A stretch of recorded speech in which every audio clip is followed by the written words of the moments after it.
God, I was looking, I was looking out at this audience, and I turned to Thomas and I said, "My God, there's so many beautiful people, just beautiful." Well, I'm delighted to be here tonight as we celebrate the great strides for civil rights that the LGBT community has made in recent years, and to honor those who have been leaders in that fight. And it has been a fight. I'm particularly pleased that I could be here to pay tribute to my friend and hero, Thomas Roberts. Yes, he was nominated for an Emmy, and he is a true superstar, sort of disguised like a regular guy. In 2006, Thomas became the first national cable news anchor to come out as a gay man. 2006, that's a long time ago, and that's a very, very brave thing to do. And as a gay man, he has made an invaluable contribution to the battle for civil rights for the LGBT community.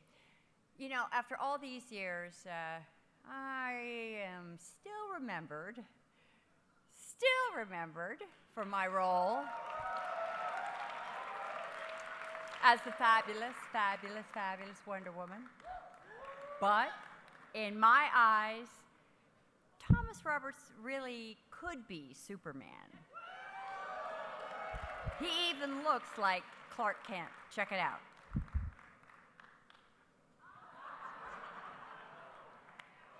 Uh-huh. Uh-huh. Uh-huh.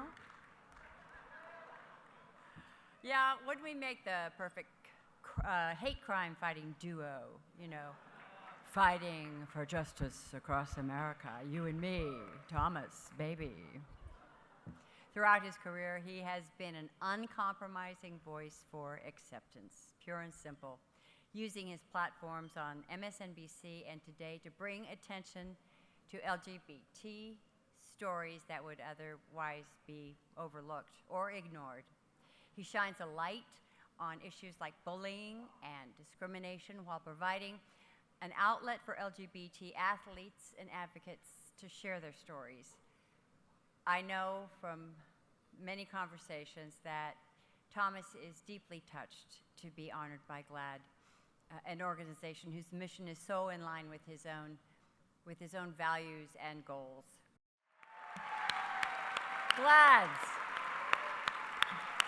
Vito Russo Award is presented to LGBT media professionals who have made a significant impact in promoting equality for your community.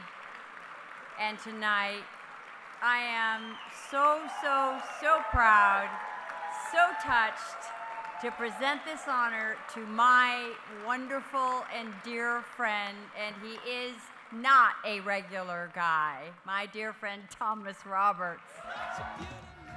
Wow. Thank you all so much. Thank you, Lynda Carter, for being here. I love Lynda Carter, and I was back there getting a little powder, and they were playing the Wonder Woman package, and I ran out because that package made my heart flutter. I am so humbled and honored to be associated with Vito Russo. The name means vision, it means fortitude, it means not being intimidated, and Vito means respect. Vito Russo is a superhero and an LGBT icon for this community. And while my wedding remains my best night ever, this is definitely a close second. Very, very close second. Vito enlightened us to the fact that there wasn't justice or accuracy in film and media representation for the LGBT community unless we made it, unless we called it out and we demanded it, demanding our stories be told correctly, showing us as full three-dimensional human beings, the loving human beings that we are. And we've certainly come a long way from where we began, but boy, do we have a long way to go, especially as the Supreme Court currently debates the issue of marriage equality. As Vito pointed out so long ago, this is our time, and it remains our time. But I didn't always feel this way. When I was growing up, I was burdened with the feelings of thinking that I was less than because I knew I was gay. I was hopeless, and because of a culmination of events surrounding my sexuality at the age of 15,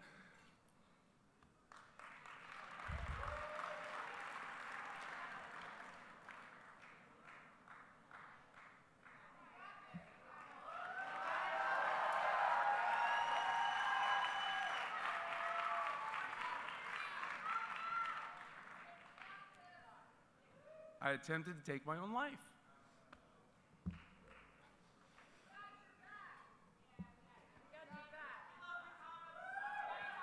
Thank you. But my sister saved my life.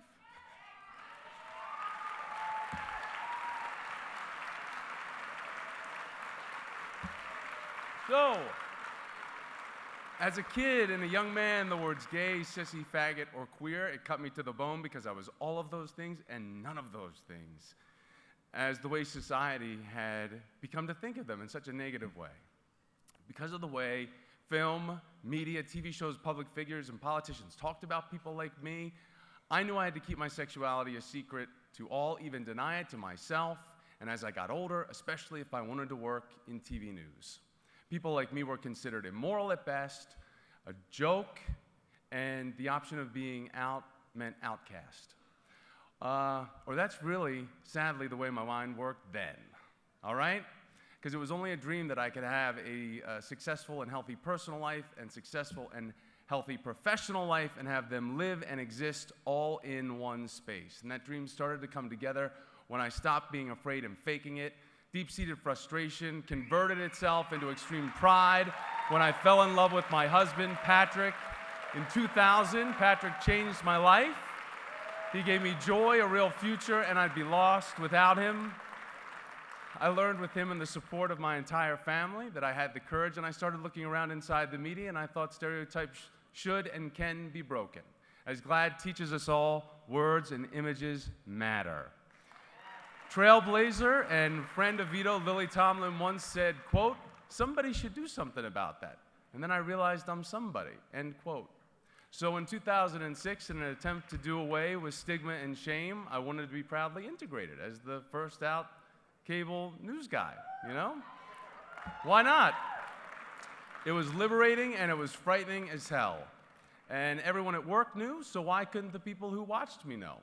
Coming out wasn't without missteps and major learning lessons, but after every storm, you can hope for a rainbow, or in my case, a colorful peacock.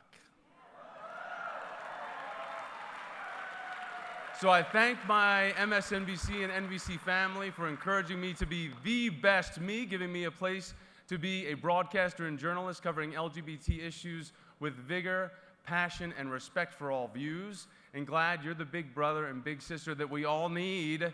Let's hear it for GLAAD, because the resolve of their mission is unparalleled, and I dream of a day when GLAAD's work is done. But LGBTQ phobias and discrimination still exist domestically and internationally, and we need to continue to ask our straight allies to stand with us as the LGBT community continues to break stereotypes everywhere from classroom leaders to pro sports, political leaders, and yes, people who report the news.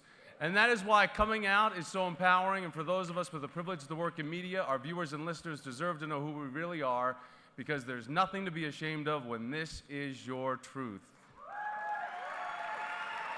So my message to any LGBTQ kid out there in this world that feels like I did, hopeless, ashamed, or cornered, I assure you, you are a gathering storm. If you're struggling with feeling different or unheard, I hear you. We in this room hear you. We love you, and we got your back. Repeat after me. We got your back. Louder. We got your back. That's it. And finally, kids, choose hope, because if you do, everything is possible, and one day you might be accepting an award like this. Thank you, and good night. Thank you.